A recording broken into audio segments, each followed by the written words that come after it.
안녕하세요. 5월의 테크 웨비나 진행을 맡은 대도서관입니다. 이번 달의 주제는요.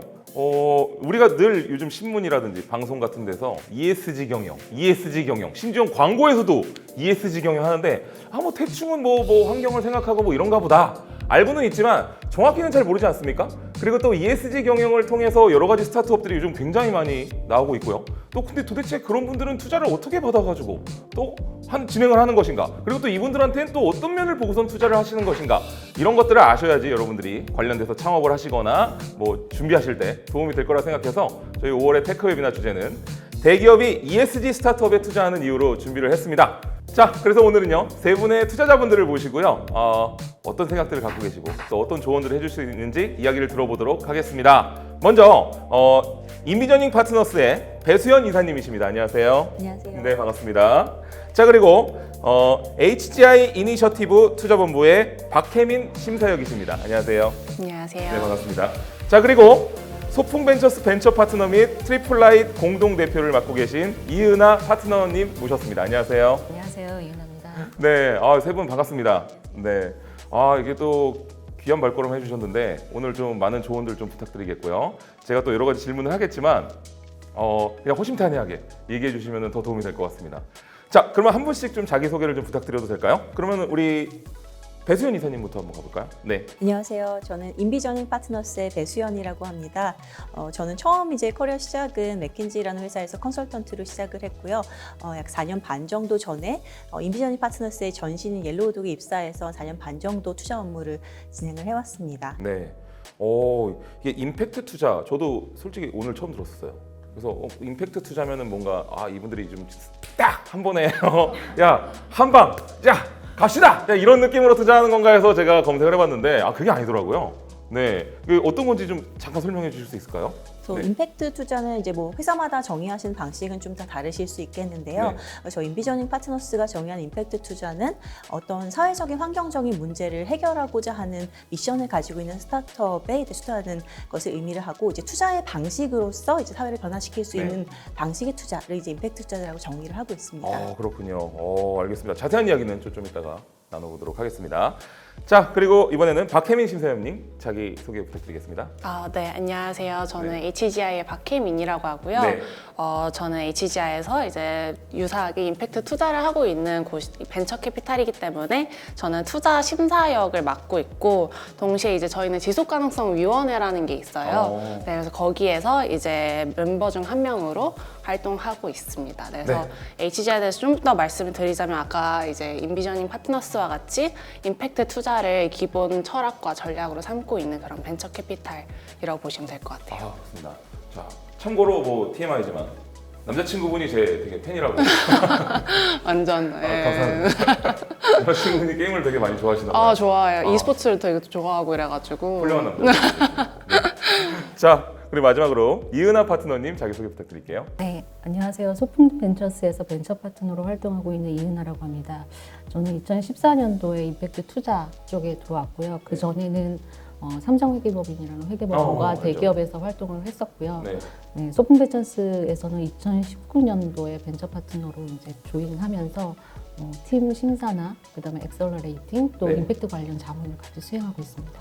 그렇습니다. 엄청난 분들을 제가 이렇게 모시게 돼서 오늘 저도 여쭤볼 때 개인적으로 저도 좀 준비하고 있는 이 사업들이 좀 하나쯤 다 있지 않습니까? 네. 이분들한테 좀 잘 보여야겠다 이런 생각을 좀 드리면서 오늘 어떻게 이야기를 나누다가 얘가 좀 뭔가 깜냥이 있다 이러시면 언제든지 말씀 주십시오. 네. 자, 그럼 첫 번째 주제로 넘어가 보도록 하겠습니다. 우리가 ESG 투자, ESG 경영 뭐 이런 얘기는 굉장히 많이 들어봤을 거예요. 근데 도대체 진짜 ESG 투자란 도대체 무엇이고 ESG 투자 관련 전략에는 어떤 것들이 있는지 세 분한테 좀 여쭤볼 예정인데요. 어떤 분께서 먼저 해보실까요? 배수연 이사님부터 해볼까요? 네.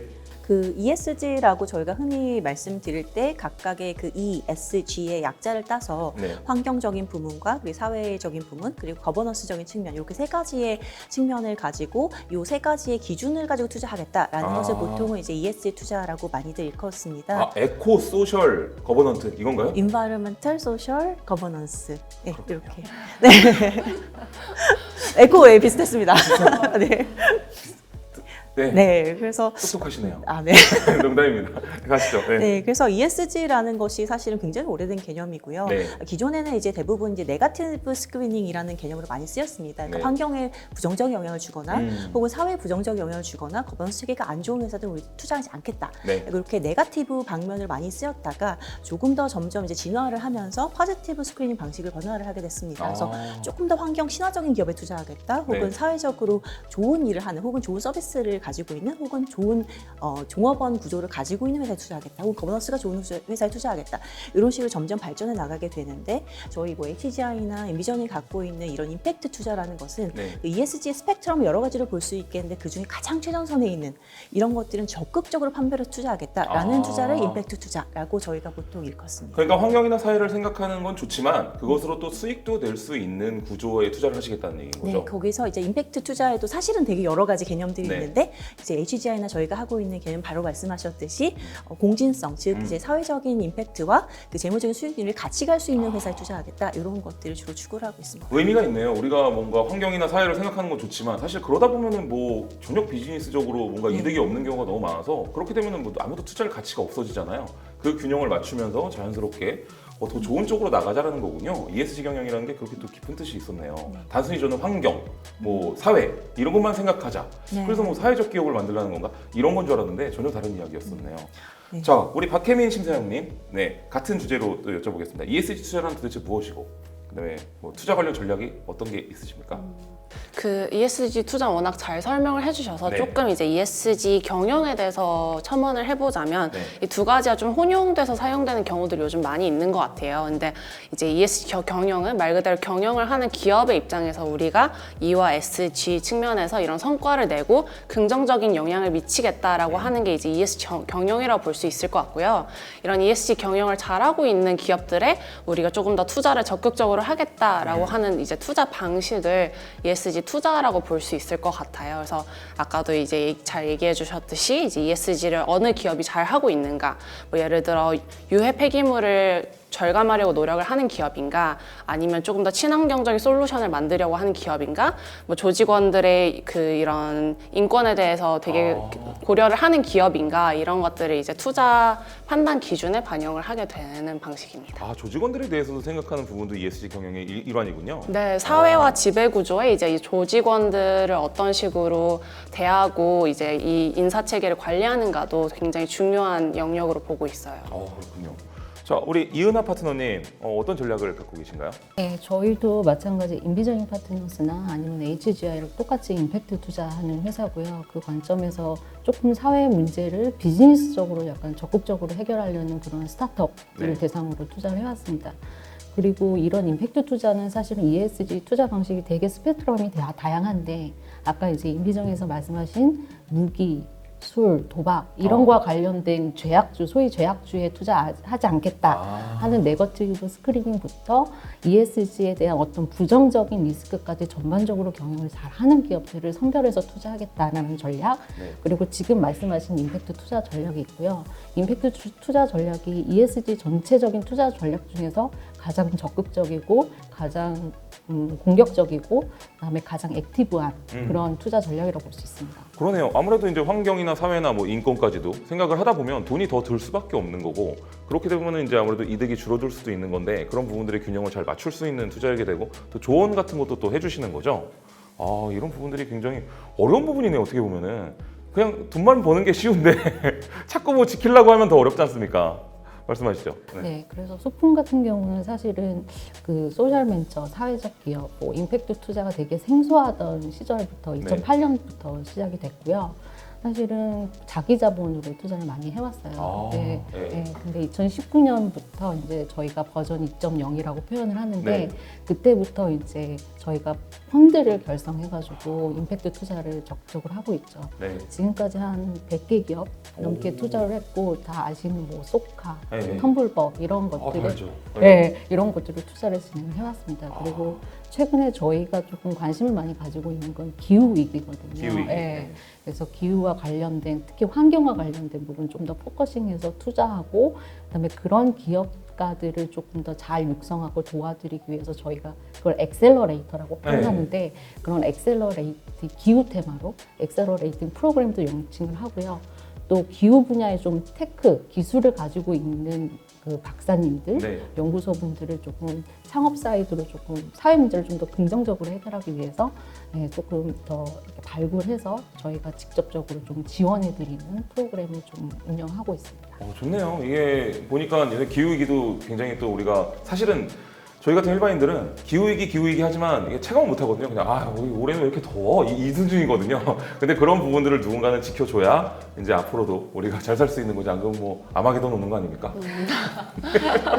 네, 말씀해주신 것처럼 네. 이 ESG를 더 잘하는 기업일수록 장기적으로 봤을 때 오히려 돈을 더 잘 벌 수 있다라는 이제 가설들이 검증되는 이제 연구 결과들이 이제 조금씩 많이 나오고 있어요. 맞습니다. 그래서 말씀하신 것처럼 정말 아마겟돈이 왔을 때 살아남을 수 있는 기업들은 네. 이런 ESG에 잘 대비하고 있는 기업들이다라는 가설을 가지고 저희도 이제 이런 ESG나 임팩트를 조금 더 보면 우리도 장기적으로는 더 높은 수익률을 추구하는 게 아마 이 새 하우스의 다 기조 철학이지 않을까 싶은 생각이 들어요. 맞습니다. 그리고 요즘 또 젊은 층들이 굉장히 또 어떻게 보면은 환경을 생각하는 기업의 물건을 사는 걸 또 되게 중요시 여기고 그런 또 기조가 이렇게 흐르고 있더라고요. 굉장히 또 신기하던데 배수연 이사님도 또 그런 부분들도 또 이제 체크하고 계신 거죠. 네. 실제로 이제 ESG의 경영 혹은 ESG 투자가 급물살을 타게 되었던 이유가 바로 말씀하셨던 그런 소비자 측에서의 드라이버가 좀 있었다고 봅니다. 그래서 특히 MZ 세대들은 환경적인 이슈에 굉장히 민감하고 맞아요. 그리고 같은 물건이라도 조금 더 환경에 덜 영향을 주는 그런 물건들을 굉장히 선호하고 네. 이러한 소비자들이 사실은 이제 어떻게 보면 기업을 바꿔왔다라고 보실 수 있을 것 같고요. 또 하나의 이제 큰 트렌드 하나는 자본시장에서의 움직임입니다. 그래서 큰 연기금들이라든지 자본시장의 큰 손들이 결국 기업에게 ESG가 좋지 않으면 너희 기업에 투자를 하지 않겠다라는 네. 기조들을 발표를 하게 되면서 실제로 이런 자본시장의 압력들이 기업들에게 더더욱 ESG 쪽으로 기울게 되는 이런 효과를 가져왔다라고 보시면 될 것 네, 같습니다. 굉장히 자연스러운 흐름이네요. 이게 위에서도 이제 찍어 누르는데 밑에서도 그걸 원하고 그렇다면 안 바뀔 이유가 없다는 그렇죠. 거고, 네, 당연히 투자 심사역 입장에서는 그런 기업들한테 투자하는 게 이득이 날 수 있는 네. 부분이니까 이게 뭐 굉장히 자연스러운 흐름이기 때문에 우리가 뭔가 우리가 환경 뭐 사회 이런다고 야 너네 뭐 이렇게 너무 막 이렇게 하는 거 아니야? 이럴 수도 있지만 이건 굉장히 자연스러운 흐름이라고 보는 게 맞을 것 같습니다. 이게 세 분이 다 말씀을 너무 잘하시네요. 저도 쏙쏙 이해가 됩니다. 네, 아주 쏙쏙 이해가 돼서 너무 좋고요.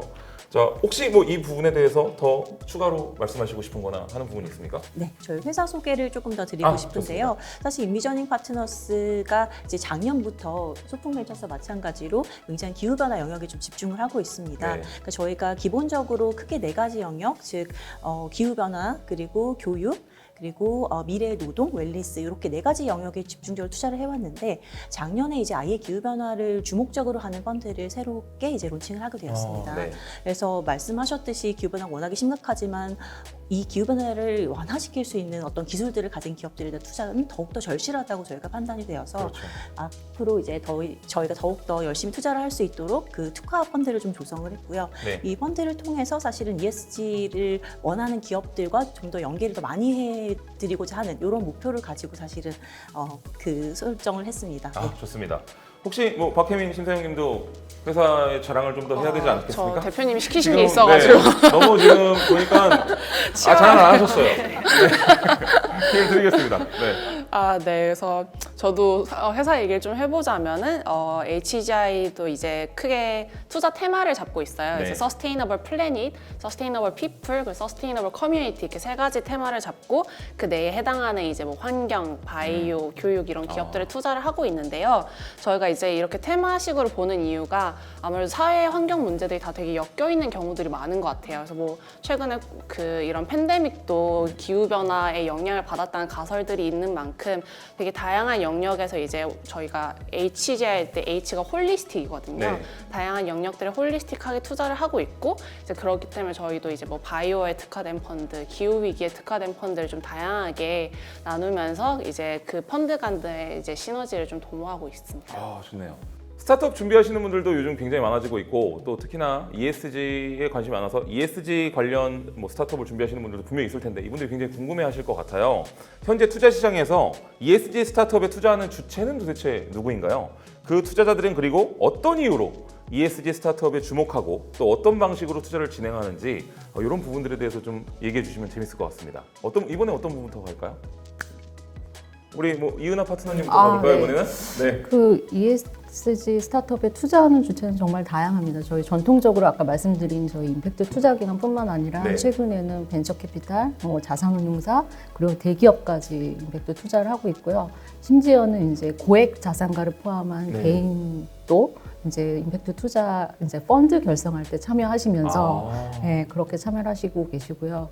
그다음에 이 투자 섹터에서 사실 ES 투자가 스타트업 투자가 조금 적극적으로 나오는 이유는 아까 이제 배수연 이사님 설명하셨지만 이제 소비자 사이드에서 MZ 세대가 굉장히 가치 소비를 중시하고 있고, 그렇죠. 그다음에 전통적인 어떤 재무 성과를 비교해 봤을 때도 ESG 투자가 장기적인 수익률에도 굉장히 도움이 되고, 오히려. 네, 오히려 그리고 또 하방 리스크, 즉 이제 비재무적인 요인들, 예를 들면은 CEO나 거버넌스 이슈나 아니면 아까 말씀하신 뭐 협력회사나 임직원들에 대한 어떤 갑질 이런 것들을 다 신경 쓰면서 사실 ESG 경영을 하는 기업들에 투자했을 때 어떤 그런 리스크적인 재무적인 수익률까지 영향을 미치기 때문에 네. 좀 더 적극적으로 투자를 하고 있습니다. 그렇군요.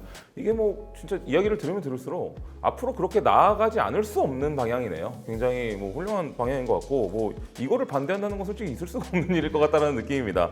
자, 그럼 박혜민 심사위원님 같은 주제로 말씀해 주시겠어요? 네. 워낙 이제 수익률 이야기도 해주셨는데 네. 이제 단기적으로는 이제 수익률에 영향을 주는 이유가 아무래도 자본에 대한 접근성이 훨씬 좋아지기 때문인 것 같아요. 그러니까 예를 들어 이제 뭐 블랙록 같이 이렇게 돈이 많은 자산 운용사들이 그 큰 기업들에 투자를 할 때 너네가 ESG 경영을 잘 못하고 있는 경우에 우리가 돈을 빼겠다 내지는 더 적극적으로 투자하지 않겠다라고 이야기하기 때문에 이제 대기업들도 이제 ESG를 잘 해야 되는데 이걸 어떻게 해야 될까라고 했을 때 이제 스타트업 투자가 그중 하나의 방식인 것 같아요. 네. 그런 변화가 있는 것 같습니다. 네. 좋습니다. 요즘 보면은 국가들도 ESG 경영 안 하는 이제 쪽의 회사들의 뭔가 어떤 물건을 뭐 수입하지 않겠다 뭐 이런 얘기까지 나오더라고요. 굉장히 무서워서 앞으로는 진짜 이게 제대로 사업하려면은 이런 것까지 생각하면서 해야 되는구나라는 부분들 공부를 해야겠다 이런 생각들을 할 수밖에 없을 것 같아요. 자, 우리 배수연 이사님 같은 주제로 여쭤보도록 하겠습니다. 네, ESG 스타트업에 어떤 이유로 주목을 하고 계신 건가요? 크게 보면 저희가 투자 사이드에서 3개 정도의 주체들이 이제 투자를 집행하고 있다, 적극적으로 네. 이제 볼 수 있겠는데, 첫 번째 저희 같은 이제 임팩트 투자사입니다. 그래서 저희는 미션 자체가 사회적으로 환경적으로 어떤 사회 문제를 해결하는 이런 기업들을 투자하겠다라는 목적을 가지고 설립된 회사들이기 때문에 태초부터 굉장히 적극적으로 임팩트 투자, ESG 투자를 집행을 해왔고요. 네. 두 번째로는 아무래도 시장 기회가 되게 많다 보니까 자연스럽게 일반 벤처 캐피탈들도 투자를 많이 집행을 하고 있습니다. 네. 그래서 이제 저희가 투자하는 라운드에 같이 이제 공동 투자를 하게 되는 벤처 캐피탈도 굉장히 많고요. 그런 벤처 캐피탈은 꼭 우리가 뭐 임팩트 투자 하겠다, 뭐 ESG 투자 하겠다가 아니더라도 이 기업이 굉장히 매력적이다. 그게 사회적으로 봤을 때도 굉장히 높은 수익률을 보장해 줄 수 있을 것이고, 그리고 앞으로 성장성이 높을 것이기 때문에 네. 이제 투자를 같이 하게 되는 경우들이 많은 것 같고요. 마지막으로 이제 대기업에서도 적극적으로 좀 투자를 하고 있습니다. 이런 경우는 사실은 대기업에서 이제 ESG 전략을 이제 설립을 하게 되는데, 이제 이 전략의 어떤 일환으로 새로운 성장 기회를 찾는다든가 아니면 본인들의 어떤 사업 영역 중에서 조금 부족한 부분 스타트업의 서비스나 이런 상품들로 메울 수 있다든가 이런 식의 어떤 전략적으로 좀 맞는 방향의 스타트업을 찾아서 투자하는 이런 경우들도 좀 많은 것 같습니다. 그러네요. 본인들이 직접 만들기보다는 아무래도 그런 식으로 투자를 해가지고 ESG 경영에 참여하는, 이게 약간 어떻게 보면 우회적으로 참여하는 방법이기도 그렇죠. 하네요. 네. 그리고 좀 사실 기업들이 성장하게 되면 나중에 뭐 M&A나 이런 방식을 통해서 네. 실제로 내부 역량으로 확보를 하게 되는 경우도 종종 있는 것 같습니다. 맞습니다. 자, 이런 전략들로 진행되고 있는 것 같고요. 자, 혹시 세 분 더 하실 말씀이라든지 뭐 추가할 말씀 있으신가요? 그 한 가지만 좀 네, 말씀드리면 좋습니다. 아까 말씀드린 고액 자산가도 이제 개인 투자자들도 많이 이제 참여하신다고 했는데 네. 그분들도 역시 가치 소비, 가치 투자에 좀 공감하시는 분들이거든요. 네. 이제 저희 소풍에서도 최근에 이제 기후 관련된 펀드를 조성했는데 그때 이제 저희 벤처 창업 2세대라고 불리는 크래프톤의 이제 네. 김광석 대표님, 네. 그다음에 스타일쉐어의 윤자영 대표님, 또 여기 저희 펀드에 또 같이 출자자로 참여해 주셔서 네, 개인 투자자도 이렇게 개인 투자 조합이나 이런 펀드 결성할 때 좀 적극적으로 참여해 주시는 트렌드가 좀 이어지고 있습니다. 네. 회사로서 참여하는 게 아니라 뭐 네, 개인으로서 참여하는 개인으로서. 거죠. 네, 그렇군요. 이게 굉장하네요. 네. 크래프톤 그 대표님은 한 번 만난 적이 있거든요. 아, 그러세요? 그러면 네. 술에서 한번 마셔보셨는데, 네. 그러면서 이제 본인이 크래프톤에 대해서 얼마나 배틀그라운드가 고난과 역경을 겪으면서 했는지를 좀 네. 줄줄줄 얘기했는데 너무 재밌었거든요. 네, 그래서 네. 이렇게 성공하셔서 익스탄 창업가분들이 이런 어떤 환경, 사회에 대한 문제에 대한 관심을 굉장히 많이 가지시면서 저희 쪽과 같이 얘기도 많이 하시고요, 평소에. 이렇게 같이 펀드 결성할 때 출자자로 기꺼이 참여해 주시기도 합니다. 그런 관심들을 다 갖고 계시네요. 네, 네. 자, 그럼 다음 주제로 가겠습니다. 자, 그럼 대기업이 ESG 스타트업에 주목하는 이유에 대해서 저희가 좀 궁금한데요. 최근 대기업들이 ESG 스타트업 투자에 집중하는 이유는 도대체 무엇일까요?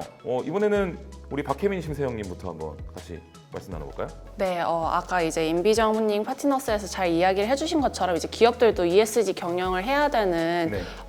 필요를 느끼고 있고 이거를 하기 위해서 이제 기업 내부적으로 올가닉하게 뭐 새로운 비즈니스를 구축한다든지 아니면은 뭐 다른 운영 방식을 바꾼다든지 하는 방식도 있겠지만 이제 스타트업에 투자하면서 이런 혁신 솔루션에 접근하는 그 방식들이 많이 늘어나고 있는 것 같아요. 그런 이유는 아무래도 이제 그 대기업들이 일반적으로 오픈 이노베이션을 선호하는 이유와도 크게 다르지 않을 것 같은데요. 네. 원래 오픈 이노베이션을 통해서 이 대기업이 직접적으로 확보하기 어려운 자원이나 기술 같은 거를 확보하면서 대기업이 가지고 있는 이 자본 그리고 이런 생산 역량 등 이렇게 인프라들을 그 스타트업과 같이 만나서 이제 시너지를 창출하려고 도모를 하고 있는 것 같아요. 윈윈이네요. 네. 그런 측면에서 ESG 측면에도 이제 기술력을 가진 스타트업들, 뭐 환경 문제를 해결할 수 있는 역량을 가진 기업들에게 이제 투자를 하면서 그들이 가지고 있는 역량과 대기업의 이제 자원 간의 시너지를 도모하고 있는 것 같습니다. 그러니까 한마디로 예전에는 그냥 뭐 그런 의미만 가졌으면 괜찮았는데 요즘은 그런 기술도 굉장히 중요하고 실제로 그런 기술이 앞으로도 굉장히 중요하겠네요, 정말로. 와, 이거 괜찮은데요. 이거 뭔가 좀 이게 약간 산성비가 덜 내리게 한다든지 아니면 미세먼지가 좀 덜 생기게 한다든지 이런 기술을 좀 만들어내면은 이거 꿀인데요. 네. 뭐 지금 입맛 다시고 계신 그런 속으로 생각하고 계신 그분들이 계십니까? 네, 지금 이 사람 우리가 투자해야 되는데 저도 그런 사람들을 좀 찾아내야겠습니다. 자, 우리 그럼 배수연 이사님, 배수연 이사님 어떻게? 네. 기업들이 ESG를 이제 추구하는 방식은 여러 가지가 있겠지만 네. 리스크 관리 측면에서도 굉장히 좀 중요하다고 봅니다. 이제 최근에 뭐 환경 이슈라든지 혹은 아까 말씀해주셨지만 갑질에 대한 이슈들, 혹은 뭐 거버넌스, 예를 들면 어떤 경영자가 뭐 굉장히 자기 마음대로 회사를 운영한다든가 이런 이슈들이 터졌을 때 사실 상장 기업의 경우에는 더 큰 리스크를 안고 있다고 볼 수 있겠습니다. 그래서 네. 사실은 그런 리스크들을 사전에 차단하고 그 좀 방지한다는 목적성으로 사실 ESG를 좀 더 강화하고 있는 것 같고요. 네. 그런 맥락에서 이제 성장이 가능한 기업들을 찾는 목적도 있지만 그런 리스크를 좀 해소해 줄 수 있는 그런 협력 가능한 스타트업을 찾는 것도 또 대기업에서 굉장히 중요한 숙제라고 생각이 됩니다. 그럼 이제 만약에 지금 보시는 분들한테 약간 팁을 드리자면 이제 뭐 스타트업을 준비하실 때 혼자 개인으로 의사결정 구조를 만든다기보다는 좀 그거의 구조를 좀 어떻게 좋게 만들면 훨씬 더 투자할 값어치가 있다고 느끼시는 거죠? 사실은 가장 중요한 것은 좀 이사회 중심의 경영이 저희가 추구하는 방식이고요. 네. 그래서 저희도 투자를 할 때 가능하면 이제 뭐 리드 투자를 통해서 이사회 의석을 확보를 하고 네. 그 회사의 경영에 이사로서 적극적으로 좀 참여하는 이러한 전략을 좀 취하고 있습니다. 그렇게 하면 조금 더 경영이라든지 어떤 의사결정 구조가 좀 건강해지고 네. 상대적으로 리스크를 조금 더 줄일 수 있다고 생각하기 때문입니다. 그렇겠네요. 그것도 ESG 경영의 일환이니까요. 그렇습니다. 자, 우리 이은하 파트너님. 네, 대기업 같은 경우는 최근에 ESG 경영이 굉장히 이제 푸시를 많이 받고 있는데 크게 이제 세 가지 흐름, 아까 소비자, 그다음에 두 번째로는 투자자가 그렇게 뭐 블랙록이라는 글로벌 투자기관이 움직이고 있는 거, 네. 그다음에 세 번째로는 사실 정부 규제가 되게 국내뿐만 아니라 아까 잠깐 대도서관님이 네. 말씀하신 것처럼 해외에서도 이제 그 ESG 관련된 규제가 되게 강화되고 있죠. 맞아요.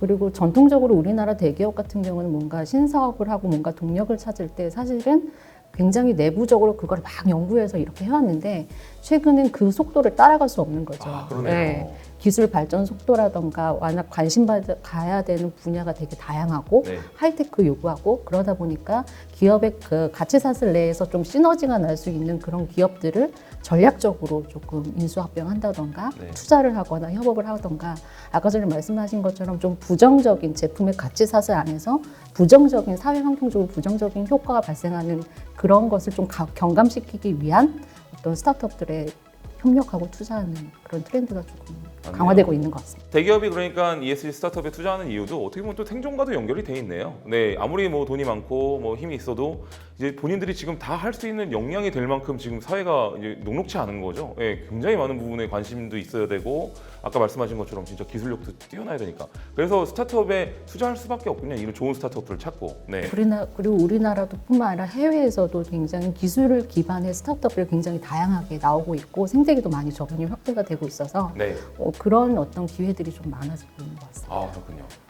아 이건 약간 좀 제가 농담하고 싶어서 자꾸 입이 근질근질하는데 도박이나 뭐 이런 무기나 이런 것들은 이제 아무래도 이제 투자를 안 하게 되는데 근데 제가 만약에 기술을 발전시켜서 무기를 재활용으로 만들었어. 그러면 이게 어떻게 되는 겁니까? 그게 아마 ESG의 미학인 것 같아요. ESG. 그러니까 ESG라는 건 뭐 단독으로 보는 게 아니라 이 ESG를 같이 보는 게 이제 ESG 미학인데 네. 그 일을 잘하는 기업이라고 해서 뭐 예를 들어 뭐 말씀하신 것처럼 재활용을 엄청 잘하는 기업인데 조직원들의 인권을 유린한다. 이러면 ESG 측면에서는 되게 건강한 기업이 아니라고 보는 거고 네. 또 반대로 되게 양질의 일자리를 창출하기 위해서 유해 폐기물을 많이 만들어낸다라고 하면 또 반대로 그러니까 동일하게 좋은 기업이라고 보기가 어려운 거죠. 그래서 네. 이제 ESG가 이렇게 종합적으로 기업을 판단하는 관점이라는 측면에서 아마 많은 기관 투자자들이 채택을 하고 있는 게 아닌가라는 생각이 들어요. 맞습니다. 이게 우문현답이군요. 죄송합니다. 근데 실제로 되게 네. 이런 지속 가능성 투자를 하는 기관 투자자들이 많이 나누고 있는 담론의 주제이기도 해요. 맞습니다. 네. 그 산업 폐기물이라든지 이런 것들 뭐 나오지 않게 막 할 수 없다면 그걸 어떻게 뭐 걸른다든지 뭐 여러 가지 좀 줄이게 한다든지 하는 방법들을 기술력을 키우는 것도 되게 중요하고 앞으로도 그런 스타트업이 이제 잘 될 수밖에 없겠네요. 사실 그런데 좀 어려운 점은 ESG에 대한 평가 기준이 아직은 뭐 글로벌 스탠다드로 여겨지는 것들이 없기 때문에 그 어떤 지표로 우리가 ESG를 평가해야 좋은 투자를 할 수 있겠는가에 대해서는 여러 가지 의견이 아직 존재하고 있는 상황입니다. 네. 특히나 이제 뭐 예를 들면 오일 기업 네. 굉장히 많은 폐기물을 배출을 하거나 맞아요. 환경오염을 일으키는데도 네. ESG 점수만으로 보면 굉장히 좋거든요. 아 그래요? 네, 그래서 네. 뭐 최근에 이제 일론 머스크가 왜 테슬라가 오일앤가스 기업보다 이 점수가 낮은 것이냐 네. 이런 얘기를 하기도 했는데 그 실제로 저희가 그래서 얼마나 그 우리가 환경적인 임팩트나 이런 포지티브 임팩트를 이런 ESG 지표에 반영해서 넣어야 되는지에 대해서는 계속 이제 논란과 이제 토론들이 계속되고 있는 상황입니다. 어떻게 보면 좀 국제적인 규격이 좀 필요하기도 하겠네요. 네. 네. 그런 움직임들은 좀 없습니까? 그런 움직임들이 좀 있긴 합니다. 네. 미국이나 유럽에서는 각자의 텍사노미나 지표를 가지고 기업들한테 이제 지속가능 공시 네. 규정을 만들어가고 있거든요. 그래서 이제 과거에는 이제 저희가 사스비라고 하는 곳에서 그걸 만들었고 지금은 이제 국제 회계 기준을 만드는 그런 재단이 하나가 있는데 그 네. 재단과 통합해가지고 이런 경영 재무적인 공시뿐만 아니라 ESG 관점의 비재무적 공시를 표준화하고 이걸 어떻게 공시할지에 대한 논의가 굉장히 활발하게 진행되고 있습니다. 그렇군요. 뭐 얼마 안 있으면은 뭐 국제적인 규격이 생길 수도 있겠네요. 네. 그리고 뭐 국제위원회 뭐 이런 것도 생겨가지고 네 그럴 수도 있겠네요. 와 이게 점점 이제 심사하는 입장에서도 발전이 돼가고 있는 것 같습니다. 우리 아까 박혜민 심사님께서 말씀하실 때 잠깐 얘기가 나왔는데 이제 대기업이나 이제 ESG 스타트업들이 이제 윈윈 하고 있는데 자 ESG 스타트업에 투자한 대기업들이 그 스타트업들과 어떤 방식으로 협업하고 있는지가 좀 궁금해요. 그리고 또 어떤 비즈니스 모델로 윈윈 전략을 가져가고 있는지 또 미래의 기대 효과는 또 어떤 것들이 있는지 이런 부분들에 대해서 좀 말씀해 주시겠어요? 네. 저희가 이제 계속 얘기해왔던 투자의 방식이 있을 것 같고 네. 또 이제 사업적으로 협업하는 방식이 있을 것 같아요. 이제 이 두 가지를 다 엮는 게 이제 투자 후에 전략적인 협업을 도모하는 경우인데요. 네. 이 투자 후에 전략적인 도모가 가장 사실 이상적인 윈윈 전략이라고 봅니다. 네. 대기업과 스타트업이 가지고 있는 자원과 역량이 각각 다르기 때문에 그렇죠. 이 둘의 시너지가 날 수 있는 구조가 가장 바람직한 것 같은데요. 네. 사례를 중심으로 좀 이야기를 해보자면 아까 이제 ESG에서 규제, 이제 소비자의 요구, 그리고 자본의 흐름 이런 것들이 되게 중요하다고 이야기를 해주셨어요. 네. 최근에 유럽에서 이제 패스트 패션, 그러니까 저희가 패션. 네, 네. 일반적으로 아는 그런 뭐 Z 브랜드라든지 뭐 H 아니, 브랜드. 저희는 유튜버라서 편안하게 네. 괜찮죠? 네, 저희는 무슨 뭐 C사, A사 이렇게 안 하셔도 그래도 들으실 때 좋은 얘기는 답답하니까. 아니니까. 좋은 얘기는 아니라서. 네네. 그리고 괜찮죠? 네. 아, 좋은 얘기. 네, 알겠습니다. 네, 알겠습니다. 아, 네. 안 좋은 얘기만 우리가 약간 뭐 이렇게 네. 좀 약간 대충 연상만 될 정도로 할까요? 네, 그래서 유럽에서 이제 이런 패스트 패션 기업들이 굉장히 많은데 그렇죠. 이 패스트 패션들이 야기하는 그 환경 문제와 인권 문제가 굉장히 심각해요. 그래서 이런 문제들을 이제 규제하겠다는 그 정부적인 움직임들이 굉장히 강화되고 있어요. 그렇군요. 근데 이제 그 H&M 같은 경우에는 이런 리스크에 일찍이부터 대응을 해왔어요. 아까 이제 리스크 헤징도 굉장히 투자하는 중요한 요인이라고 해주셨는데 이제 H&M은 콜랩이라는 이제 투자 비이클을 가지고 네. 친환경 섬유를 만드는 이제 친환경 섬유를 기업에 만드는구나. 네, 인피니트 파이버라는 기업에 투자를 했었어요. 네. 근데 제가 이제 윈윈 전략이라고 생각이 되었던 거는 이 인피니티 파이버는 섬유 기술을 가지고 있고 또 H&M은 생산 역량과 인프라를 가지고 있잖아요. 네. 그래서 H&M이 투자한 이후에 이런 생산 규모 확장 같은 부분들을 도우면서 시너지를 창출한 게 이제 긍정적인 전략 사례로 볼 수 있는데 반면에 이제 투자만 하고 일회성에 그치는 경우들도 많이 있어요. 이런 네. 부분들 좀 아쉬운 경우라고 볼 수 있을 것 같아요. 맞습니다. 실제로 이제 우리가 이런 의류들을 만들 때 원단들을 많이 사용하는데 실제로 짜투리 원단들이 굉장히 많이 남거든요. 사실은 이제 잘라낸 부분들, 나머지 부분들을 다 버리게 되는 건데 그래서 요즘은 굉장히 디자이너분들한테 유행하는 것 중에 하나가 그 원단에 정확하게 이것들을 짜투리 없이 가장 이제 딱 제대로 재단해가지고 할 수 있는 방법들로 이제 패션을 만드는 것들이 또 하나의 유행이기도 하고 아까 말씀하신 것처럼 친환경 소재도 굉장히 많이 관심 있어 하더라고요. 저도 사실 관련 사업 친구들이랑 좀 야 우리 이거 한번 해볼까 이러면서 준비하다가 그런 부분들에 대해서 엄청 알아봤었거든요. 근데 친환경 소재랑 이런 부분들도 되게 신선한 부분들이 많더라고요. 그래서 뭐 배자라든지 이런 뭐 운동 업체들도 보면은 뭐 고무 같은데 아닌 것 같은 뭐 그런 친환경 소재, 파인애플 껍질 같은 걸로 만들고 이런 부분들이 굉장히 신선해서 와 이거 진짜 이거 되겠는데? 이런 느낌. 저는 약간 좀 이렇게 악독한 생각으로 ESG 경영에 참여해도 되는 겁니까? 어쨌든 왜냐면 환경이 돈이 되니까 나는 환경에 투자를 하겠어. 이런 너무 사악한가요? 네, 아닌가요? 네. 죄송합니다. 사실은 저희가 생각했을 때 가장 큰 문제일수록 더 큰 시장을 창출해낼 수 있다라고 생각을 하기 때문에 네. 사실 의류가 문제다라고 생각을 했으면 네. 그럼 이 의류에 대한 문제를 해결할 수 있는 기업들은 어디가 있을까? 이렇게 이제 자연스럽게 투자 기회로 연결될 수 있는 관점을 가지는 게 굉장히 중요한 것 같고요. 그렇죠. 그 말씀하셨듯이 그 짜투리천도 네. 재생할 수 있는 회사를 저희가 또 투자를 하기도 했습니다. 그렇군요. 그래서 여기는 면과 뭐 폴리스터 혼방이 있으면 요거를 면과 폴리스터를 다시 또 재생할 수 있는 각각을 재생할 수 있는 이런 기술을 가지고 있는 회사도 있고 네. 또 이제 뭐 메탄 기반의 플라스틱에서 파이버 섬유를 추출해 가지고 네. 생분해성 그 파이버를 가지고 의류를 만들 수 있는 이런 기술을 가지고 있는 회사도 있고요. 그러면 나중에 그게 분해가 된다는 얘기인 거죠? 맞습니다. 네. 그래서 이제 쓰레기를 최소화할 수 있는 네. 그런 여러 가지 기술들을 가지고 있는 회사들이 굉장히 많고 그런 기업들이 사실 말씀하셨듯이 대기업들이 적극적으로 투자를 하면서 그러니까 생산 파일럿도 돕고 그리고 앞으로의 스케일링업 하는 것도 굉장히 많이 도와줄 수가 있어서 그런 협업들을 저희가 많이 기대를 하고 있습니다. 맞습니다. 하긴 스타트업 입장에서는 돈이 제한이 있기 때문에 아무리 뭐 기술력을 높이고 싶어도 한계가 있을 텐데 그런 부분들을 대기업들이 이제 투자를 하면서 여러 가지 것들이 물꼬가 트이겠네요. 네, 맞습니다. 자, 이은하 파트너님. 네, 아까 말씀드린 것처럼 R&D부터 제품 판매까지 그 가치사슬 안에서의 어떤 ESG 관점에서 긍정적인 효과도 높이는 게 중요하지만 대기업 입장에서 나올 수 있는 부정적인 그 효과도 줄이는 게 굉장히 중요하거든요.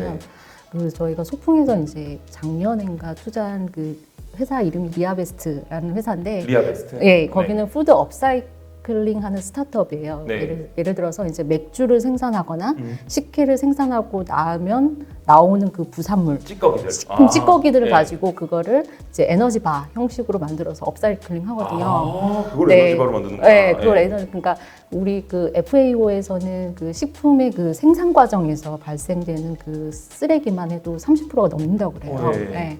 그래서 실제로 우리 오비 맥주 같은 경우도 네. 이제 이 리아베스트와 협업을 통해서 맥주를 만들고 나오는 그 찌꺼기를 네. 리아베스트에 전달을 해주고 리아베스트는 그걸 받아다가 에너지바를 만들어가지고 판매를 하는 그런 구조를 만들어서 오비 맥주 같은 경우는 조금 더 자기네들이 생각하는 본인들이 생각하시는 ESG 경영 전략을 적극적으로 빠르게 시행할 수 있고 네. 그다음에 리아베스트 같은 경우는 그걸 가지고 ESG 경영도 본인들도 추구하면서 환경에 기여하면서 비즈니스 성장을 할 수 있는 그래서 양쪽에서 서로 윈윈하는 이런 전략을 가지고 있습니다. 훌륭하네요. 네. 제가 근데 잠깐 이제 웃음이 자꾸 난 게 우리가 옛날에 군대에 있었을 때 네. 그 짬밥이 남으면 그 동네에 있는 어르신이 경운기를 몰고 오셔서 짬통을 가져가시는데 그걸로 이제 돼지들한테 네. 그대로 먹였는데 이것도 ESG 경영이었구나. 어. 이분들이 이거를 조금 생각의 전환을 조금만 더 했으면 네. 지금은 일론 머스크처럼 그렇게 됐을 수도 있었을 텐데. 네. 농담입니다. 아니요. 충분히 가능합니다. 네, 네. 말씀하신 네. 거 듣는데 갑자기 그 생각이 딱 네, 나는 거예요. 맞아요. 아, 그래서 제가 웃음이 살짝 났는데 재밌었습니다. 또 다른 사례가 없나요? 사례들이 굉장히 재밌네요. 뭐 꼭 투자하신 기업이 아니더라도 뭐 어떤 이런 사례들이라든지. 네, 저희가 아까 짬밥을 말씀하셔가지고 사실 음식 폐기물 문제가 굉장히 좀 심각한데요. 엄청나죠, 말씀하셨듯이 진짜. 뭐 그러니까 저희가 생산 과정에서 혹은 유통 과정에서 나오는 쓰레기들도 굉장히 많습니다. 근데 네. 어쨌든 이런 쓰레기들 잘 모아서 어떻게 자원화를 할 수 있느냐도 굉장히 중요한 이슈 중에 그렇죠. 하나인데요. 그래서 이런 쓰레기를 음식물 쓰레기를 가지고 예를 들면 발효를 시켜가지고 플라스틱으로 만드는 회사. 그걸로 플라스틱을 만든다고요? 이거 뭐 연금술사야? 네, 그런 네. 것도 있고요. 혹은 이거를 이제 BSF라는 뭐 블랙솔저 플라이라는 네. 파리들한테 먹여서 이 파리들을 알을 깨쳐서 부화시킨 다음에 그걸 가지고 단백질을 만들어 서류를 만드는 회사도 있고요. 아, 신기하네요. 그런 식으로 굉장히 다양한 방식으로 기술을 네. 접목시켜서 이것을 폐기물은 줄이면서 이제 더 나은 가치를 가진 상품으로 생산해내는 네. 이런 스타트업들도 굉장히 많이 있습니다. 와, 상상도 못할 방법으로 여러 가지가 네. 진행되고 있군요. 와, 놀랍네요, 정말. 자, 사례들을 들으니까 너무 재밌네요.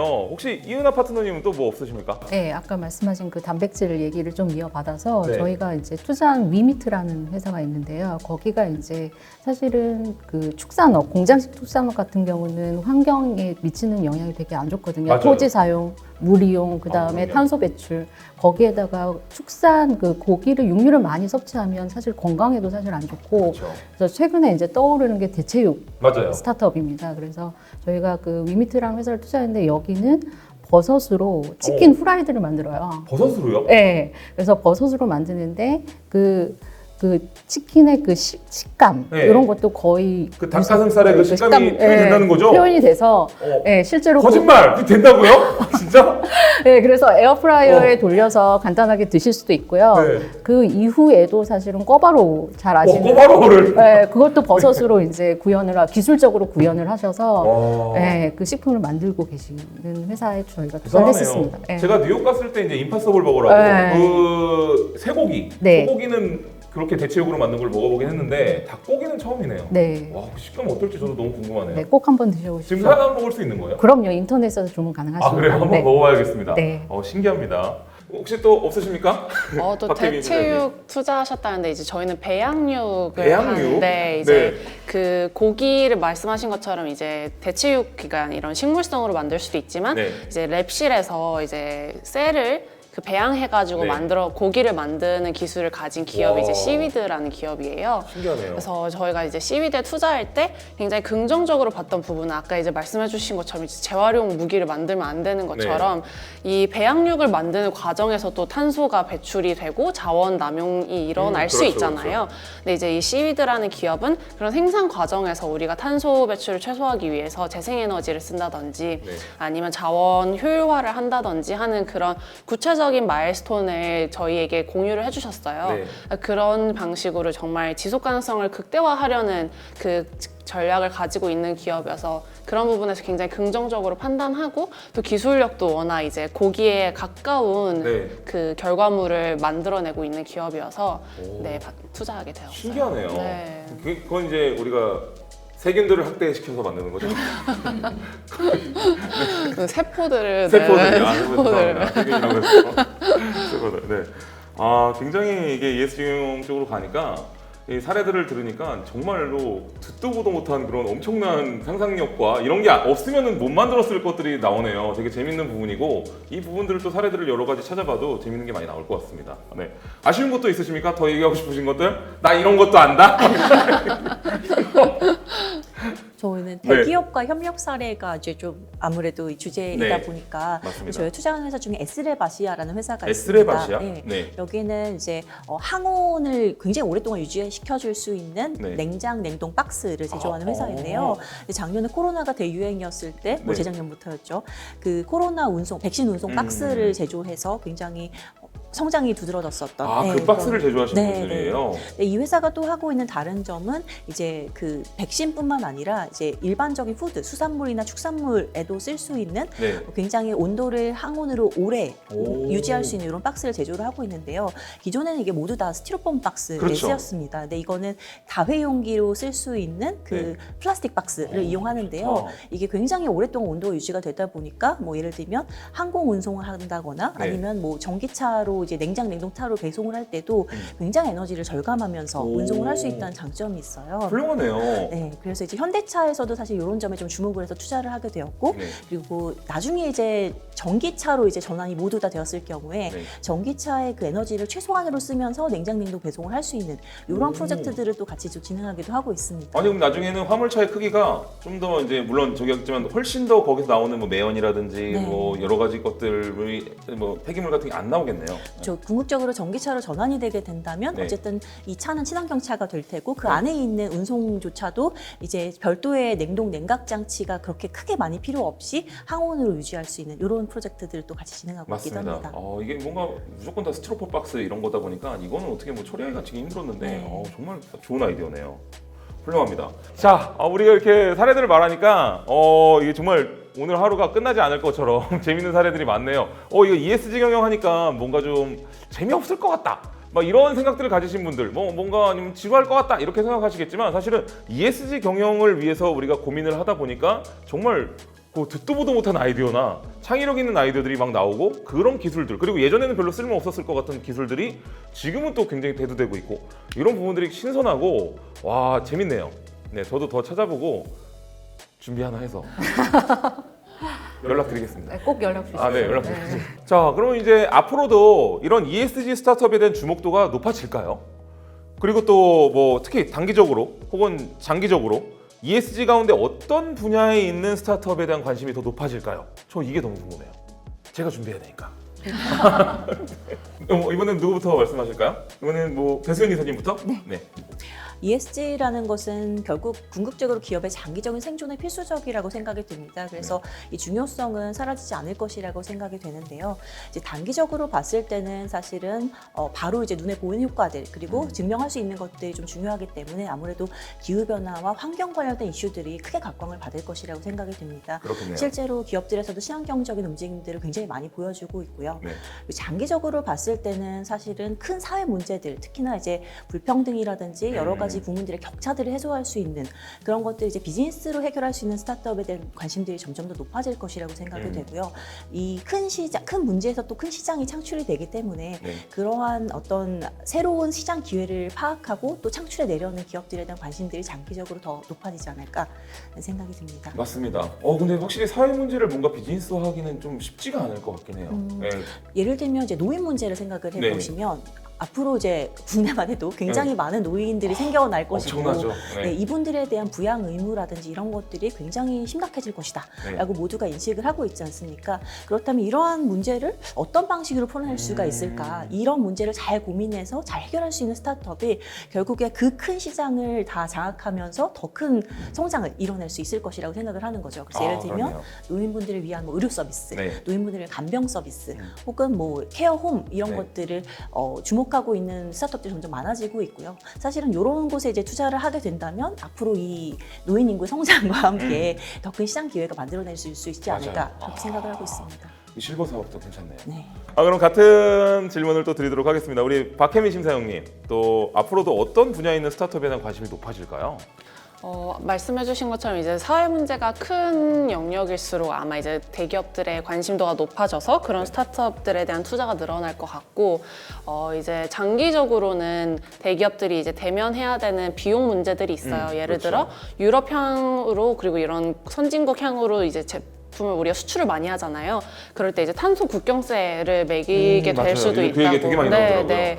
그런 경우에 이제 우리가 어떤 식으로 우리의 가치 사절 내에서 탄소 배출을 줄일 때 이제 필요한 기술들이 있을 거잖아요. 그런 것들을 가지고 있는 스타트업들의 장기적으로는 오히려 관심이 더 높아지지 않을까. 그리고 이제 ESG 경영이 이제 점수를 매기는 경우들이 있어요. 네. 근데 그런 점수들을 매기는 데 있어서 이제 성과에 직결적으로 이어질 수 있는 그런 스타트업들, 뭐 예를 들어 우리의 지배 구조를 바로 개선해 줄 수 있는 그런 뭐 소프트웨어 이런 것들에 대한 관심도가 많이 높아지지 않을까 생각이 들어요. 그렇습니다. 뭐 탄소세 관련 막 이런 얘기들이 굉장히 많이 나와가지고 이런 부분들은 어떻게 보면 또 국가에서도 지원해야 되는 거 아닌가라는 생각도 좀 하거든요. 국가에서도 좀 이런 걸 좀 생각하고 당연히 뭐 진행하고 있겠죠? 그런 얘기는 아직 함부로 하기 좀 힘든가요? 네. 아무래도 네. 이제 정책적으로 네. 친환경을 강조하는 추세가 이제 우리나라도 점점 시작이 된 것 맞아요. 같아요. 그런 이제 나라에서 아무래도 이제 가장 잘 해줄 수 있는 건 인프라를 제공하는 일. 그러니까 이 탄소 배출은 에너지 사용부터 시작이 되잖아요. 네. 근데 이제 우리가 친환경 에너지의 비중을 높인다든지 이런 친환경 에너지에 대한 접근성을 높이는 그런 인프라적인 지원들이 많이 이루어지면은 기업들뿐만 아니라 이제 소비자들도 더 친환경에 대한 접근성이 높아지지 않을까 싶습니다. 맞습니다. 자, 우리 이은하 파트너님, 앞으로 ESG 가운데서 어떤 분야에 있는 스타트업이 관심이 높아질까요? 사실은 이제 시대가 변하면서 사회 문제, 그때 이제 좀 중요하게 생각하는 사회 문제도 조금씩 바뀌는 것 같아요. 맞아요. 근데 최근 2, 3년간 조금 뭐 기후, 그다음에 코로나 이런 걸로 사실은 기후 테마가 굉장히 소비자 측면에서, 정부 측면에서, 또 기업 측면에서 굉장히 부각이 돼서 네. 기후 테마는 당분간 정말 우리가 해결해야 할 문제고 제일 임팩트 관점에서 굉장히 중요하고 투자자 사이드에서 굉장히 해결해야 되는, 기업에서도 네. 그런 문제이기 때문에 기후 쪽은 계속 가져갈 것 같고요. 특히 이제 에너지, 그리고 아까 말씀드린 뭐 순환경제, 자원 재활용이나 재사용 쪽, 그리고 농식품, 아까 말씀드린 농식품도 사실은 환경이나 뭐 그다음에 생산 측면에서 굉장히 중요한, 특히 이제 종자 주권과 관련된, 그렇죠. 예, 요즘 식품 가격 엄청 오르잖아요. 맞아요. 예, 그런 측면에서 굉장히 중요할 거라고 보고요. 두 번째로는 아까 이제 인비저닝 파트너스의 배수연 이사님 말씀하신 것처럼 사회 경제적으로 그러면서 양극화가 좀 심해진 것 같아요. 그게 이제 계층 간 네. 혹은 지역 간, 그래서 요거를 좀 갭을 줄일 수 있는 어떤 혁신적인 기술이나 솔루션을 가진 스타트업들은 조금 더 집중하게 될 것 같아요. 그래서 저희도 한 2, 3년 전부터 기후, 그다음에 또 로컬, 그런 관점에서 로컬 투자, 아까 전에 말씀하신 그 시니어도 굉장히 많이 늘어나고, 맞아요. 그다음에 코로나로 인해서 뭔가 의료 혜택을 못 받는 사각지대에 있는 사람들은 굉장히 많거든요. 그쵸. 그래서 헬스케어, 이런 분야가 당분간은 조금 더 주목을 받고 저희도 좀 그쪽에 관심을 갖고 투자를 하려고 하고 있습니다. 네. 지금 뭐 스타트업을 준비하시는 분들, 특히나 또 ESG에 관심 있게 또 스타트업을 준비하시는 분들, 세 분의 말씀을 듣고선 되게 어떻게 준비해야 되는지 좀 가닥이 보였을 거라고 좀 생각이 됩니다.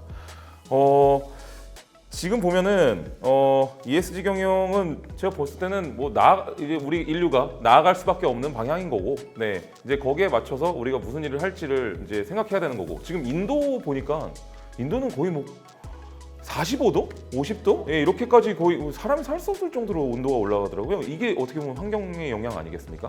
이걸 안 지키면 언제든 우리나라도 지금 기후가 좀 바뀌고 있는 것 같은데, 약간 열대성 같은 느낌이 가끔 들어요. 우리 이제 아열대 같은 느낌으로. 그래서 이거 진짜 위험할 수도 있겠다라는 좀 인식은 하고 있는데, 앞으로 이런 ESG 경영을 통해 가지고 뭐 차차차차 바꿔나가면 더 좋아지겠죠. 네, 분명 이 세 분이 아마 그 부분에 많은 힘을 주실 거라고 좀 생각을 합니다. 네, 자, 그러면 이제 다음 주제로 넘어가도록 하겠습니다. 이제 스타트업 투자 유치, 그러니까 IR 발표에서 중요한 게 무엇인지를 세 분에게 여쭤볼 거예요. 어떻게 보면 이제 세 분이 그걸 보고선 투자를 할지 말지를 결정하는 건데, 지금 우리 시청자분들이 만약에 사업을 준비하신다면은 이 부분을 잘 들으셔야지 아마 이 세 분한테 투자를 받으실 수가 있을 겁니다. 이 세 분이 어떤 사람을 원하고 어떤 IR 자료를 원하는지를 한번 들어보도록 하겠습니다. 자, 스타트업들이 투자를 잘 받기 위해서 어떤 점에 집중을 해야 될까요? 이 스타트업 입장에서 IR 발표에 ESG 요소를 어떻게 해야지 잘 녹여낼 수 있을지, 뭐 주의할 점은 없을지 좀 궁금하거든요. 이거 어떤 분부터 한번 말씀을 하실까요? 우리 박혜민 심사위원님부터 한번 가볼까요? 네. 네. 저 같은 경우에 개인적으로 이제 투자를 할 때 이 ESG가 이제 메인 비즈니스와 회사의 미션에 얼마나 잘 내재되어 있는가 한 가지와, 두 번째로는 ESG가 얼마나 차별화되어 있는가, 이 두 가지를 많이 보게 되는 것 같아요. 내재화되어 있는가의 차원에서는 이제 스타트업들 만나다 보면 부가적인 뭐 기부 활동 아니면은 전체 사업에서 일부를 차지하는 비즈니스를 통해서 ESG를 설득하려고 하시는 분들이 계세요. 네. 또 HGI는 오히려 이제 메인 비즈니스 그리고 이 기업이 정말 이 메인 비즈니스 아까 말씀하신 것처럼 돈을 벌기 위해서 나아갔을 때 네. ESG와 이런 지속 가능성도 함께 임팩트가 성장할 수 있는 구조가 가장 바람직하다고 생각을 하고 있거든요. 네. 그렇기 때문에 이 회사가 추구하고자 하는 비전 그리고 목적하는 이 비즈니스 모델이랑 ESG가 얼마나 잘 엮여 들어가 있는가 그런 게 중요한 것 같고 이제 두 번째 ESG의 차별화가 중요한 것 같은데요. 이제 비즈니스에 대해서는 이제 차별적 경쟁력을 많이들 이야기를 하시잖아요. 네. 반면에 이제 ESG는 우리가 그냥 친환경 기업이다 아니면은 뭐 친환경 솔루션이다 뭐 플라스틱 뭐 재활용을 한다라는 식으로 이제 단면적으로 이야기를 하시는 분들이 계세요. 근데 네. 그런 것보다 우리가 다른 데보다 더 재활용을 잘할 수 있다. 뭐 예를 들어 폐기물을 더 많이 줄일 수 있다. 우리의 기술을 활용했을 때 우리는 차별적으로 문제를 더 잘 해결할 수 있다라는 부분을 설득을 해주셔야 이 기업이 다른 기업보다 더 투자의 우선순위가 될 만한 그런 매력적인 기업이구나를 생각하게 되는 것 같아요. 그렇겠네요. 이제 한마디로 진짜 뭐 무늬만 요즘 ESG 경영하니까 우리 메인은 이건데 사실은 우리 뭐 좀 환경도 좀 지켜요. 뭐 이 정도 수준은 이제 안 된다라는 거죠. 그죠? 그래서 이제 뭔가 그런 부분에 대해서 우리가 더 잘해요. 그다음에 그거에 대한 좀 더 기술력 이런 것들을 적극적으로 보여주시면 이제 투자를 하시겠다고 우리 박혜민 실장님께서 말씀을 주신 겁니다. 알겠습니다. 기억하고 있습니다. 기억해 주세요.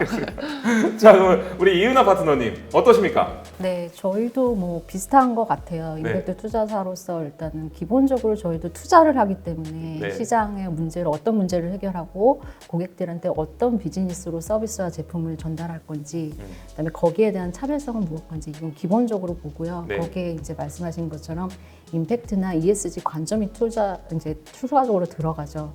그래서 사회 환경적으로 어떤 문제를 우리가 바라보고 이걸 비즈니스적으로 녹여내는지 그 문제가 정말 문제인지 그리고 그것들이 정말 효과적으로 해결할 수 있는 건지 그리고 우리가 비즈니스가 성장했을 때 정말 그거가 크게 같이 성장할 수 있는지를 굉장히 중요하게 보고요.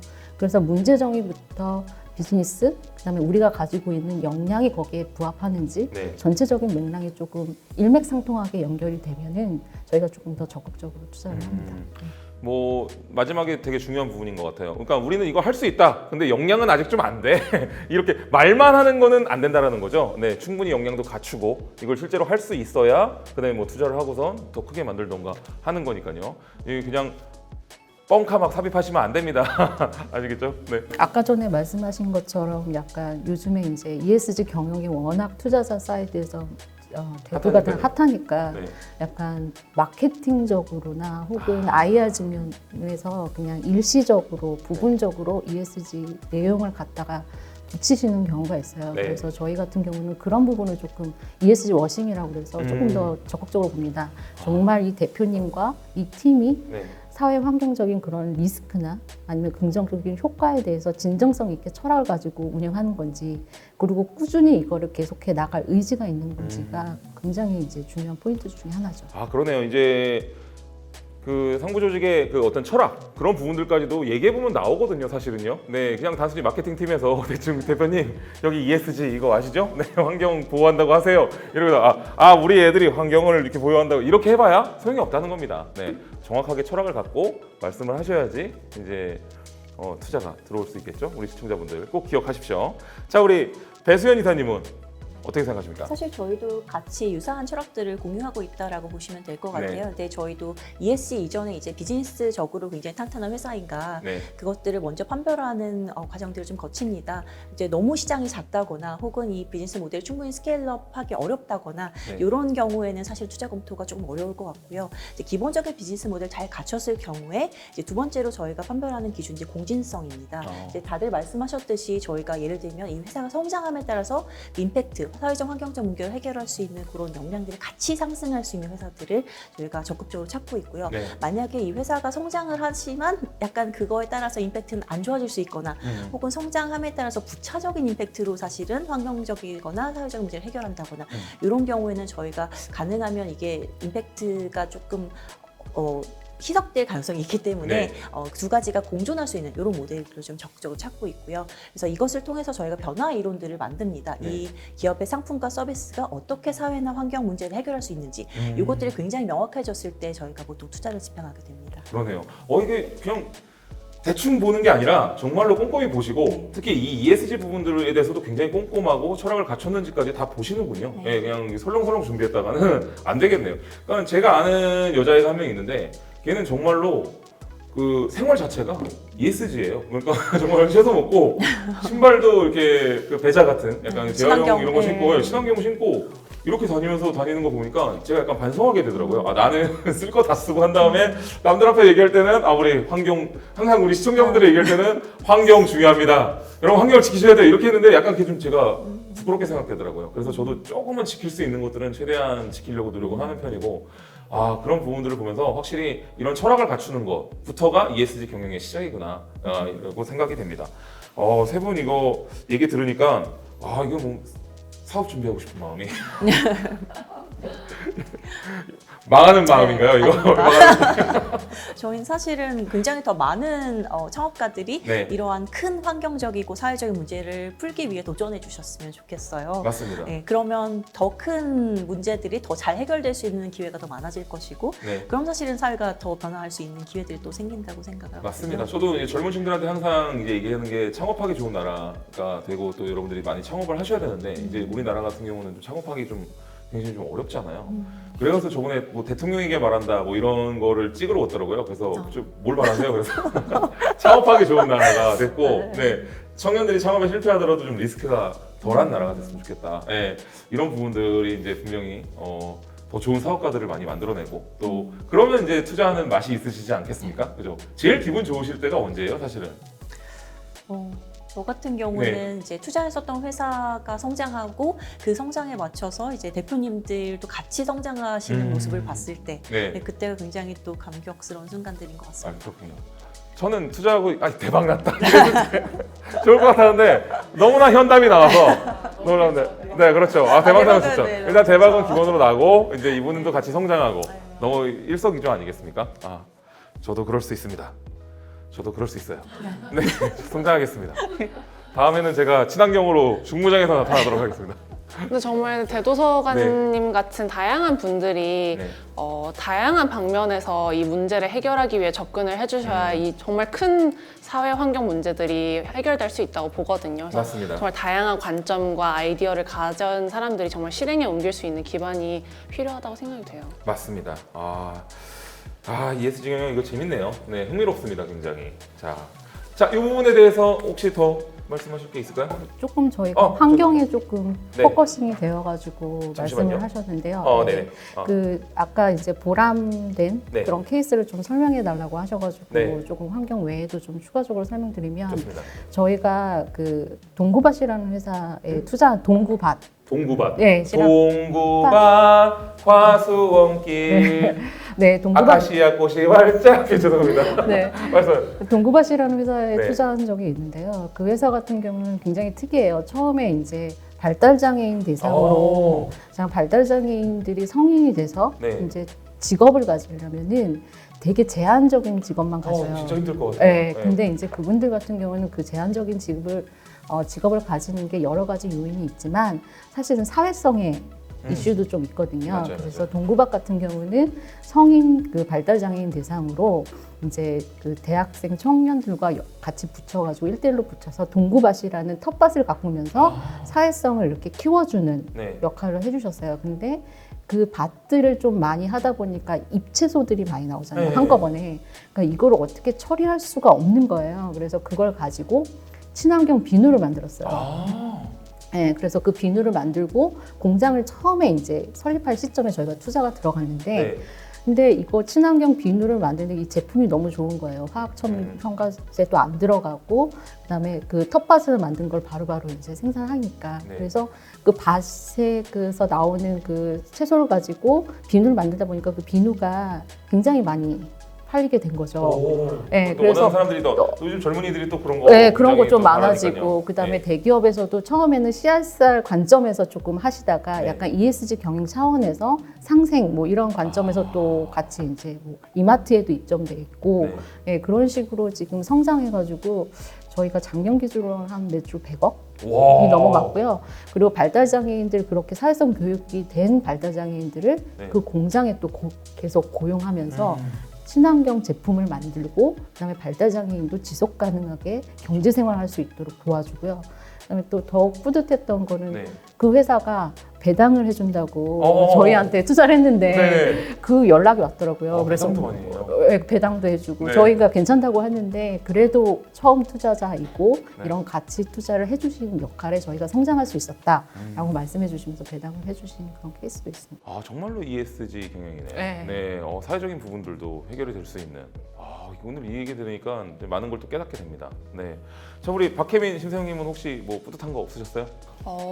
아무래도 뭐 사회적인 부분들에 대해서 얘기를 해주셨는데 네. 뭐 이 환경을 추구하는 게 돈이 되는 건 알겠다. 그럼 네. S는 또 어떻게 돈이 될 수 있느냐라고 생각을 하실 수도 있어요. 네. 동구박이 되게 좋은 하나의 사례인 것 같고 또 예를 들어 저희가 아주 초기에 투자했던 두핸즈라고 두핸즈. 네, 물류 3PL을 하는 사업 회사인데 이 기업의 같은 경우에 양질의 일자리를 창출하고자 하는 강한 미션을 가지고 시작을 했어요. 아, 일자리가 주군요. 네, 네. 그래서 굉장히 이제 취약계층에게 양질의 일자리를 제공하면서 성장해온 기업인데 이제 비즈니스도 피보팅을 거듭하면서 굉장히 기술력을 갖춘 네. 굉장히 경쟁력 있는 기업으로 성장을 했거든요. 네.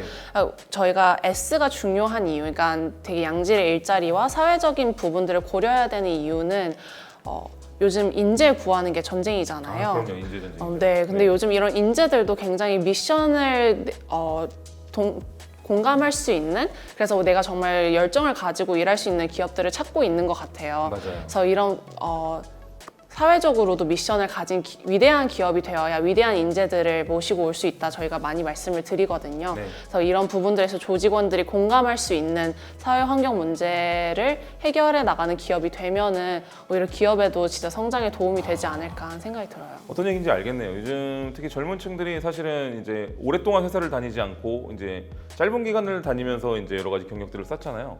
근데 사실은 그 어떤 회사 입장에서도 본인들의 철학과 이런 부분들이 있어줘야 그 이제 인재들이 여기에 공감하고 이곳에 더 오래 있고 싶은, 그러면서 이제 자연스럽게 회사한테도 도움이 되는 부분들이네요.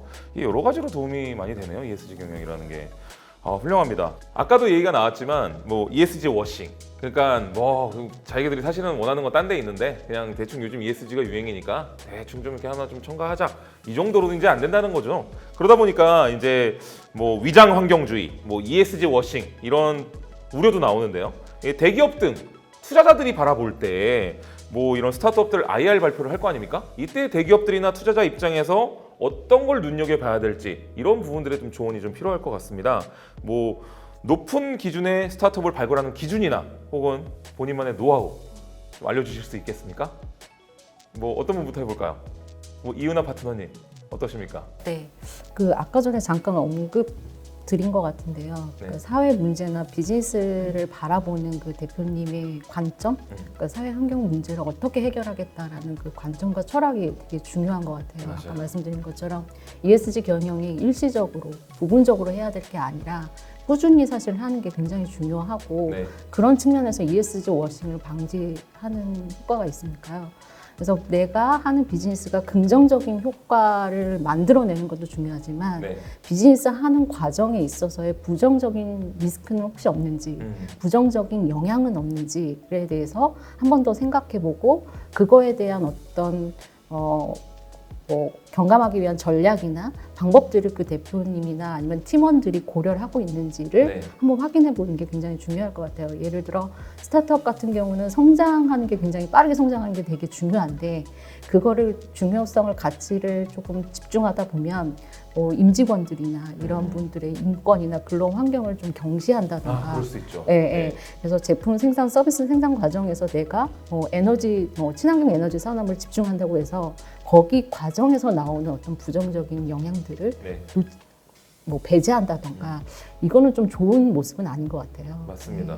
너무 고객들만 생각한다고 정작 일하는 우리 직원들 네. 막 과로하고 네. 뭐 어디 뭐 아니면 뭐 공해에 노출되고 이러면 안 되니까요. 네. 네, 그런 부분들까지 포함해서 네. 날카롭게 질문하시는군요, 굉장히. 네. 네. 아마도 IR 준비하고 오신 분들 이런 것까지 생각 안 하셨을 것 같은데. 네. 그래서 저희는 항상 물어봅니다. 대표님 그러면 이런 긍정적인 효과는 있는 건 알겠는데 네. 저희가 봤을 때 이런 부정적인 효과가 있을 것 같은데 네. 대표님은 어떻게 생각하세요? 네. 라는 질문들을 꼭 하죠. 아, 그럼 갑자기 느낌표가 띵 어버버버 할 수도 있겠네요. 네, 그래서 왜 네. 그렇게 생각하세요? 그런 것들을 계속 묻다 보면 이 대표님이 ESG나 사회 환경적 문제를 바라보는 어떤 관점이나 철학을 알 느낄 수 수가 있군요. 있죠. 네, 간접적으로. 그러죠. 야, 이게 뭐 맨날 늘 그러거든요. 저희 시청자분들이 아, 면접 너무 힘들어요. 저희 면접 한번 창업하고 싶어요. 창업하셔도 여러분들 면접 더 심하게 본다고 자료 엄청 준비해가지고. 배수연 이사님은 어떻게 생각하세요? 네, 저희가 임팩트 판별 기준 중에서 크게 세 가지를 봅니다. 이제 네. 첫 번째가 미션. 그래서 이 창업자가 얼마나 이 사회나 환경 문제를 해결하는 것에 진심인 것인가, 창업 동기는 무엇이고 앞으로 이것을 어떻게 해결해 나가고 싶은 것인가, 이것이 누가 해석해 주는 것이 아니라 본인 스스로 이야기하고 스스로 회사의 미션에 이제 담아놓는 이런 회사들을 좀 보고요. 네. 두 번째가 스트레테지입니다. 그래서 이 기업이 갖고 있는 비즈니스 모델 자체가 직접적으로 그 해당 문제들을 해결할 수 있는가, 네. 간접적이 아니라 실제로 이 기업이 성장함에 따라서 직접적으로 이 문제를 해결해 나갈 수 있는 그런 비즈니스 모델인가를 보고요. 마지막으로 이제 거버넌스를 봅니다. 네. 그래서 저희가 프레셔라고도 표현을 하는데, 이제 사실 기업이 성장하면서 여러 가지에 흔들릴 수 있는 다양한 요소들이 있을 텐데, 네. 그럴 때 이제 주관을 가지고 쭉 올바른 의사결정을 할 수 있도록 얼마나 좋은 의사결정 구조가 갖춰져 있는가, 이제 약간 G에 가까운 부분이기도 한데요. 저희가 보통 이사회로 많이 참여를 하면서 네. 이러한 의사결정 구조를 좀 건전하게 만들어 나가는 데 좀 노력을 기울이고 있습니다. 그래서 요 세 가지가 사실은 투자 의사결정을 할 때, 특히나 네. 임팩트 투자를 한다고 한다면 꼭 이제 한번 챙겨봐야 되는 점들이 아닌가 생각이 됩니다. 아, 그렇군요. 이게 어떻게 보면은 이 의사결정 구조가 또 굉장히 또 중요하네요. 네, 저는 항상 뭐 E나 S만 생각을 하는 분들이 대부분일 텐데, 사실은 이 G 부분에서도 특히 의사결정 구조를 어떻게 만들어야지 또 이제 투자하는 입장에서, 혹은 또 뭐 물론 또 사용하는 사람들도 그렇게 해서 나오는 의사결정 구조로 인해서 만드는 상품이 더 좋은 상품일 수 있으니까요. 네, 그렇군요. 이런 부분까지 꼼꼼하게 챙기셔야 될 것 같습니다. 자, 그리고 우리 박혜민 심사위원님, 어떤 부분들을 또 주로 보시고 또 어떤 좋은 스타트업들에게 뽑을 수 있는 노하우가 있으신가요? 네, 저희도 아무래도 ESG 워싱에 대한 우려가 있기 때문에 이제 이은하 파트너님이 얘기해 주신 것처럼 어떤 사회 환경 문제를 해결하고자 하는지, 그리고 정말 의지치를 가지고 있는지를 보기 위해서 다양한 이제 그 투자 검토 과정을 거치는데요. 네. 이제 뭐 글로벌에서 임팩트를 판별하기 위한 프레임워크 같은 거를 발표하고 있어요. 가장 대표적인 걸로 뭐 IMP 5 Dimensions of Impact 이런 프레임워크가 있는데, 네. 거기서 보면 이제 어떤 문제를 해결하고자 하는지, 그 문제가 얼마나 심각한 문제인지 등등의 이제 5가지 측면에서 임팩트를 분석하게 돼요. 네. 그래서 이런 부분에서 다 그 기업이 완전한 혹은 정말 고민이 담긴 대답을 할 수 있는지를 저희가 꼼꼼하게 살피고요. 만약에 거기서 대답이 어렵거나 과락이 있는데도 이 대표님이 정말 해결하고자 하는 의지치가 강하다면은 HGI와 함께 그러면 문제를 고민을 해보자라고 네. 제안을 드리기도 하고요. 네. 그래서 아무래도 이렇게 그냥 아까 말씀하신 것처럼 재활용 네. 아니면은 뭐 일자리 이런 식으로 테마 중심으로 투자를 하게 되면은 워싱이 일어날 수 있는 여지가 되게 많은 것 같아요. 네. 그렇기 때문에 이제 이 기업의 핵심 비즈니스, 그리고 이 비즈니스를 아우르고 있는 아까 말씀하신 뭐 지배구조, 환경 문제, 사회 문제가 어떻게 다루어지고 있는가를 완전하고 전체적으로 보는 게 되게 중요한 것 같습니다. 맞습니다. 그렇군요. 이제 대표님 입장에서도 의지가 있대. 하지만 이 기술력은 아직 거기에 미치지 못해. 그랬을 때는 의지가 그만큼 강하다면은 투자할 수도 있고, 그러면 같이 함께 그것을 끌어올려 보자. 이런 식으로 나가는 경우도 충분히 있을 수 있군요. 네. 진짜 세 분의 이야기를 들을수록 약간 어떻게 보면 이 사업을 진행하고자 하는 자의 철학과 의지 이런 것도 굉장히 중요하게 보시네요. 네. 어떻게 보면 이게 신입사원 같다. 네. 네, 저희가 아무래도 초기 투자자이고 저희 같은 경우는 엑셀러레이터다 보니까 아무래도 그때는 뭔가 비즈니스 모델이 완성되어 있지 않고, 맞아요. 그다음에 데이터가 뭐 충분히 나오지 않고 사실은 만들어가는 과정이기 때문에 네. 저희도 약간 같이 보조적으로 같이 팀원으로 튄다 이런 생각으로 같이 하게 되니까 그런 부분을 좀 더 많이 보는 것 같아요. 그러니까 많은 사람들이 이제 투자자라고 한다면 그냥 돈 주고 너네 잘해봐라 여기도 돈 주고 잘해봐라 뭐 누구 한 놈은 되겠지 이렇게 생각하시지만 아니라는 거죠. 사실은 이제 함께 진짜 팀원인 것처럼 같이 고민하고 같이 생각하고 그다음에 같이 또 최대한 잘할 수 있는 사람들을 연결짓고 네, 이런 부분들이 이제 좋은 투자자고 그런 투자자를 만나야지 또 좋은 스타트업이 또 좋은 기업으로 변신하는 거니까요. 아 훌륭하십니다 정말. 들을수록 뿌듯하네요. 저도 여러분들의 선택을 받을 날이 올까요? 좋은 기업 만들어 주시고. 아, 네, 좋은 게 많아요. 의지랑 열정 이런 건 잘 준비하도록 하겠습니다. 오늘 세 분의 얘기를 듣고선 ESG 경영이란 무엇이고 또 ESG 스타트업을 어떻게 준비해야 되는가 이거에 대해서 의문점이 진짜 많은 부분 해소된 것 같아요. 물론 제가 뭐 ESG 경영은 이거다 뭐 이렇게 말할 수 있는 수준은 아니겠지만 어쨌든 내가 ESG 스타트업을 만들기 위해서는 이런 자세와 그 다음에 이런 준비들이 필요하겠다는 저는 이제는 알 것 같습니다. 네, 너무 감사드리고요. 오늘 어땠는지 한 분씩 뭐 소감 한번 말씀해 볼까요? 박혜민 신사장님 오늘 어떠셨습니까? 네. 일단 너무 즐거웠고요. 이제 사무실에서만 일하다가 네. 이렇게 또 예쁜 곳에 와가지고 이야기 나누니까 너무 즐거웠고 네. 사실 이제 저희가 같은 임팩트 투자사긴 하지만 이게 되게 깊은 내용들이나 투자 기준들 이런 것들에 대해서 깊게 이야기 나눌 기회들이 많진 않아요. 특히 이제 최근에 팬데믹으로 인해서 네. 이제 사람들 만날 기회들이 많이 줄어서 그런 이야기들 나눌 기회들이 부족했는데 오늘 또 그 소풍벤처스 트리플라이과 그 인비저닝 파트너스의 이야기도 듣고 또 HGI 이야기를 공유할 수 있는 자리여서 네. 뜻깊었던 것 같습니다. 저도 재밌었습니다. 네, 세 분이 굉장히 달변이셔서 확실히 투자자분들이라 그런지 사람들을 많이 만나서 저건 이제 사람을 흥미롭게 만드는 그런 부분들을 확실히 갖고 계시네요. 세 분 다 매력을 갖고 계시다는 점 알고 계셨으면 좋겠습니다. 자, 우리 배수연 이사님 오늘 어떠셨나요? 네, 저도 같은 투자자분들과 그리고 또 이제 새롭게 ESG에 관심 많이 가져주시는 대도서관님과 네. 함께해서 너무 즐거운 시간이었고요. 사실 조금 생소할 수 있는 주제지만 저희가 가지고 있는 뭐 투자회사 포트폴리오 이야기들이라든지 아니면 최근 사례들로 좀 재미있게 풀어보려고 했는데 좀 도움이 되셨기를 바랍니다. 그리고 많이들 관심을 가져주시고 ESG 또 특히 임팩트 투자에 많은 투자가 이루어지면 좋겠습니다. 감사합니다. 자, 마지막으로 우리 이은하 파트너님. 네, 저도 진짜 오랜만에 이렇게 3사가 만나서 오프라인으로 이렇게 만나서 되게 즐겁게 가볍게 이렇게 대도서관님과 대화를 나눌 수 있어서 너무 좋았고요. 과거 몇 년 전만 해도 사실 임팩트 투자, ESG 이게 사실은 많은 분들에게 알려지진 않았어요. 그럼요. 네. 네.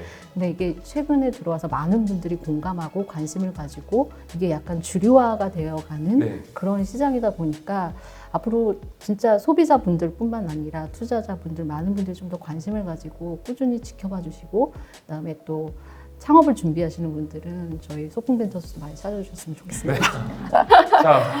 자, 우리가 여기서 같이 웃고 떠들었지만 세 분은 사실 라이벌입니다. 저라는 이제 이 보물을 뺏어가기 위해 저도 한 분한테밖에 투자를 받을 수 없거든요. 그런가요? 맞나요? 아니요, 받아도 공동 되나? 투자도 하긴 뭐 가능합니다. 지분 나누면 되니까. 그만큼 ESG 경영이 ESG에 관련된 부분들이 요즘 뭐 TV 광고까지 나올 정도로 주류가 돼가고 있습니다. 지금 스타트업을 준비하고 계신 거기 계신 당신! 진짜 오늘 영상 보신 거를 감사하게 여기셔야 될 수도 있습니다. 왜냐면은 그냥 스타트업을 준비했다가는 이제는 녹록지 않을 수가 있어요. 하지만 오늘 이야기를 듣고선 본인의 철학과 의지들을 잘 다듬고 좋은 아이디어와 기술력으로 무장을 하신다면 분명히 또 좋은 ESG 스타트업을 만드실 수 있을 거라고 생각합니다. 자, 오늘 5월의 테크 웨비나 여기서 마무리 짓도록 하겠습니다. 나와주신 세 분 감사드리고요. 고맙습니다. 지금까지 대도서관이었습니다. 감사합니다.